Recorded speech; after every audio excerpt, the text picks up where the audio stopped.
Guys, regrets ಇಲ್ಲದೆ ಇರೋ ಮನುಷ್ಯನೇ ಇಲ್ಲ ಅಲ್ವಾ ಪ್ರಪಂಚದಲ್ಲಿ. ಎಲ್ಲರ ಲೈಫಲ್ಲೂ ರಿಗ್ರೆಟ್ಸ್ ಇರುತ್ತೆ. ಸೊ ಹಾಗೆ ನನ್ನ ಲೈಫಲ್ಲೂ ತುಂಬ ರಿಗ್ರೆಟ್ಸ್ ಇದೆ.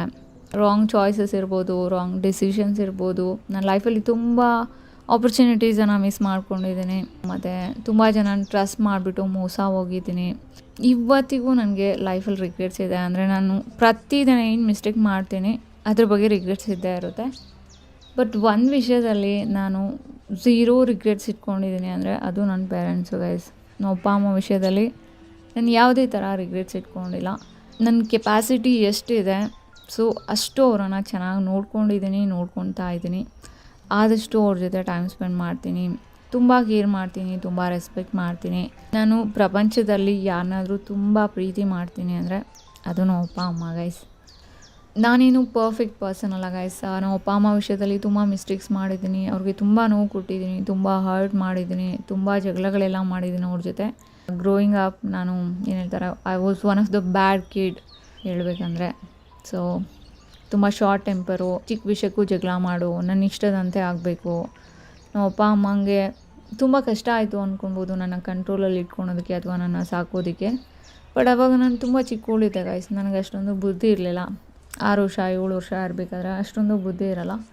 ಬಟ್ ನನಗೆ ಮೆಚುರಿಟಿ ಬಂದು ಅಪ್ಪ ಅಮ್ಮನ ವ್ಯಾಲ್ಯೂ ಗೊತ್ತಾದಾಗಿಂದ ಸೊ ನಾನು ಯಾವತ್ತೂ ಅವ್ರಿಗೆ ಹರ್ಟ್ ಮಾಡಿಲ್ಲ ಅಂತ ಹೇಳ್ಬೋದು ಗಾಯ್ಸ್. ನಾವು ಮನೆಯಿಂದ ದೂರ ಇದ್ದಾಗ, ಅಂದರೆ ಅಪ್ಪ ಅಮ್ಮನಿಂದ ದೂರ ಇದ್ದಾಗ ಲೈಫು ನಮಗೆ ತುಂಬ ಪಾಠಗಳನ್ನ ಕಲಿಸುತ್ತಂತೆ.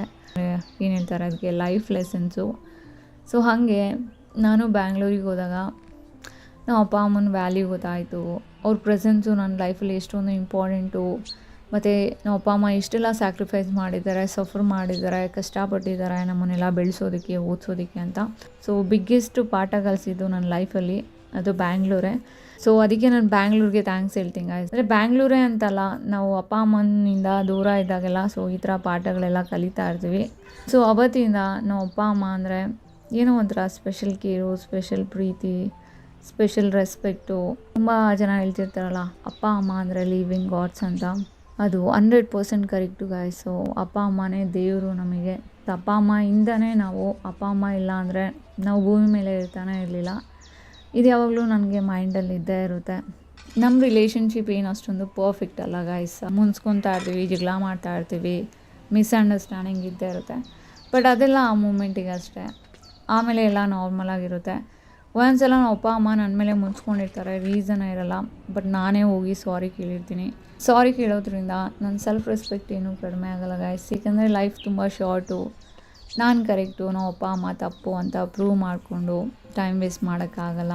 ನನಗೇನು ಇಂಪಾರ್ಟೆಂಟು ಅಂದರೆ ನಮ್ಮ ಅಪ್ಪ ಅಮ್ಮನ ಹ್ಯಾಪಿಯಾಗಿಡೋದು ಮತ್ತು ಅವ್ರ ಮುಖದಲ್ಲಿ ಸ್ಮೈಲ್ ನೋಡೋದು. ಅದಕ್ಕೋಸ್ಕರ ನಾನು ಏನು ಮಾಡೋದಕ್ಕೂ ರೆಡಿ ಇದ್ದೀನಿ.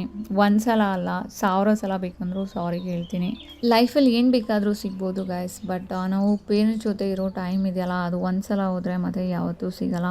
ಸೊ ಇವಾಗ ನನಗೊಂದು ಇನ್ಸಿಡೆಂಟ್ ನೆನಪಾಯಿತು. ಅದೇನು ಅಂದರೆ, ನಾನು ಪ್ರೀವಿಯಸ್ ಕಂಪನಿಯಲ್ಲಿ ಕೆಲಸ ಮಾಡಬೇಕಾದ್ರೆ ನನ್ನ ಕಲೀಗ್ ಬಂದುಬಿಟ್ಟು ನಾರ್ತ್ ಈಸ್ಟು, ಅಂದರೆ ಮಣಿಪುರ್, ನಾಗಾಲ್ಯಾಂಡ್ ಎಲ್ಲ ಬರುತ್ತಲ್ಲ. ಸೊ ಅಲ್ಲಿ ನೋಡು, ಅವರಿಗೆ ನಮ್ಮಷ್ಟು ಎಮೋಷ್ನಲ್ ಅಟ್ಯಾಚ್ಮೆಂಟ್ ಇರಲ್ಲ ಪೇರೆಂಟ್ಸ್ ಅಥವಾ ಫ್ಯಾಮಿಲಿ ಜೊತೆ. ಅವರು ಅಲ್ಲಿಂದ ಇಲ್ಲಿಗೆ ಬಂದರು ಅಂದರೆ 10 ವರ್ಷ 15 ವರ್ಷ ಆದರೂ ಮನೆ ಕಡೆ ಹೋಗೋದೇ ಇಲ್ಲ ಗೈಸ್. ಇವಾಗ ಟೆಕ್ನಾಲಜಿ ಇದೆ, ಫೇಸ್ ಟೈಮ್ ಅಂತ, ವಿಡಿಯೋ ಕಾಲ್ ಅದು ಇದು ಅಂತ. ಬಟ್ ಎಷ್ಟೇ ಟೆಕ್ನಾಲಜಿ ಇದ್ರೂ ನಮ್ಮ ಪ್ರೆಸೆನ್ಸು ಅವ್ರ ಜೊತೆ ಇರೋದಕ್ಕೆ ಚಾನ್ಸೇ ಇಲ್ಲ. ಸೊ ಅವಳು ಹಂಗೆ ಗೈಸ್, 7-8 ಇಯರ್ಸ್ ಆಗಿತ್ತು ಅವಳು ಬ್ಯಾಂಗ್ಳೂರಿಗೆ ಬಂದು ಮನೆ ಕಡೆ ಹೋಗೇ ಇರಲಿಲ್ಲ. ಸೊ ನನಗೆ ಯಾವಾಗ ಈ ವಿಷಯ ಗೊತ್ತಾಯಿತು, ನಾನು ತುಂಬ ಫೋರ್ಸ್ ಮಾಡ್ತಿದ್ದೆ ಅವಳಿಗೆ ಹೋಗಿ ಅವ್ರ ಅಪ್ಪ ಅಮ್ಮ ನೋಡ್ಕೊಂಡು ಬರೋಕ್ಕೆ. ಅದಷ್ಟೇ ಅಲ್ಲ, ನಾನು ಕಂಪನಿ ಜೊತೆ ವರ್ಕ್ ಫ್ರಮ್ ಹೋಮು ಮಾತಾಡಿದ್ದೆ ಅವಳಿಗೆ. ಅಂದರೆ ಅವಳು ಎಷ್ಟು ದಿನ ಅವ್ರ ಊರಿಗೆ ಹೋಗ್ತಾಳೆ ಅಷ್ಟು ದಿನ ವರ್ಕ್ ಫ್ರಮ್ ಹೋಮ್ ಕೊಡಿ ಅಂತ. ಸೊ ಅವರು ಒಪ್ಕೊಂಡಿದ್ರು. ಮತ್ತು ಅವಳು ಡಿಸೆಂಬರ್ಗೆ ಹೋಗೋಣ ಅಂತೇಳ್ಬಿಟ್ಟು ಪ್ಲ್ಯಾನ್ ಮಾಡಿದ್ಲು. ಸೊ ಹಾಗೆ ಡಿಸೆಂಬರ್ಗೆ ಹೋಗ್ತಾ ಇದ್ಲು. ಅಂದರೆ ಕ್ರಿಸ್ಮಸ್ ಎಲ್ಲ ಇರುತ್ತೆ, ಅವರು ಸೆಲೆಬ್ರೇಟ್ ಮಾಡ್ತಾರೆ. ಬಟ್ ಗಾಯ್ಸ್, ಅನ್ಫಾರ್ಚುನೇಟ್ಲಿ ಅವಳು ಫ್ಲೈಟಿಂದ ಇಳಿಬೇಕಾದ್ರೇ ಅವಳಿಗೆ ಕಾರ್ಡಿಯಾಕ್ ಅರೆಸ್ಟ್ ಆಗಿಬಿಟ್ಟು ಅವಳು ತೀರ್ಕೊಂಡ್ಬಿಟ್ಲು ಏರ್ಪೋರ್ಟಲ್ಲೇ. ಅಂದರೆ ಅವಳ ಟೈಮ್ ಎಷ್ಟೊಂದು ಖರಾಬಾಗಿದೆ ನೋಡಿ.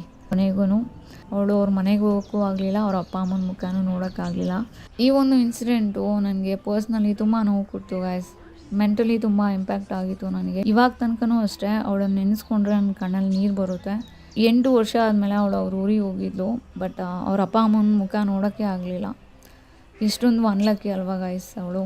ನಾನು ತುಂಬ ಜನ ಕೇಳ್ತಾ ಇರ್ತೀನಿ ಗೈಸ್, ಯಾರೇ ಎಲ್ಲ ಅಪ್ಪ ಅಮ್ಮಯಿಂದ ದೂರ ಇರ್ತಾರೆ, ಬೇರೆ ಕಡೆ ಜಾಬ್ ಮಾಡ್ತಿರ್ತಾರೆ, ಸ್ಟಡಿ ಮಾಡ್ತಾ ಇರ್ತಾರೆ, ಅವರಿಗೆಲ್ಲ ಹೇಳ್ತಾ ಇರ್ತೀನಿ ವೀಕೆಂಡ್ಸಲ್ಲಿ ಹೋಗ್ಬಿಟ್ಟು ಅಪ್ಪ ಅಮ್ಮನ್ನ ನೋಡ್ಕೊಂಡು ಬನ್ನಿ, ಅವ್ರ ಜೊತೆ ಟೈಮ್ ಸ್ಪೆಂಡ್ ಮಾಡಿ ಆದಷ್ಟು ಅಂತ.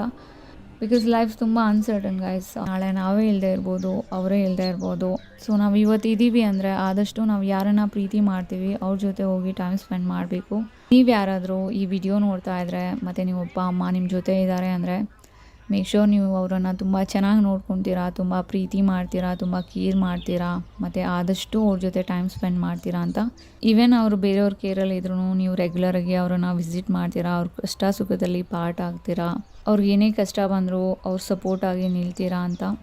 ಗೈಡ್ಸ್, ಲೈಫಲ್ಲಿ ಯಾವ ವಿಷಯಕ್ಕೆ ಬೇಕಾದರೂ ರಿಗ್ರೆಟ್ಸ್ ಇರ್ಬೋದು, ಬಟ್ ಅಪ್ಪ ಅಮ್ಮ ವಿಷಯದಲ್ಲಿ ಮಾತ್ರ ಯಾವುದೇ ಥರ ರಿಗ್ರೆಟ್ಸ್ ಇಟ್ಕೊಳೋಂಗಿಲ್ಲ. ಏಕೆಂದರೆ ಅವ್ರು ಒಂದು ಸಲ ಹೋದ್ರು ಅಂದರೆ ಯಾರಿಂದನೂ ಏನರಿಂದನೂ ಅವರನ್ನು ರಿಪ್ಲೇಸ್ ಮಾಡೋಕ್ಕಾಗಲ್ಲ. ಅಷ್ಟೇ guys. Thank you so much ಈ ವಿಡಿಯೋನೆಲ್ಲ ನೋಡಿದ್ದಕ್ಕೆ. ಮತ್ತು ಯಾರ್ಯಾರೆಲ್ಲ ಅಪ್ಪ ಅಮ್ಮನ ಪ್ರೀತಿ ಮಾಡ್ತೀರಾ, ನಂತರ ಕೇರ್ ಮಾಡ್ತೀರಾ, ಅವರಿಗೆ ಈ ವಿಡಿಯೋನ ಶೇರ್ ಮಾಡಿ ಆಯಿತಾ. Thank you, bye.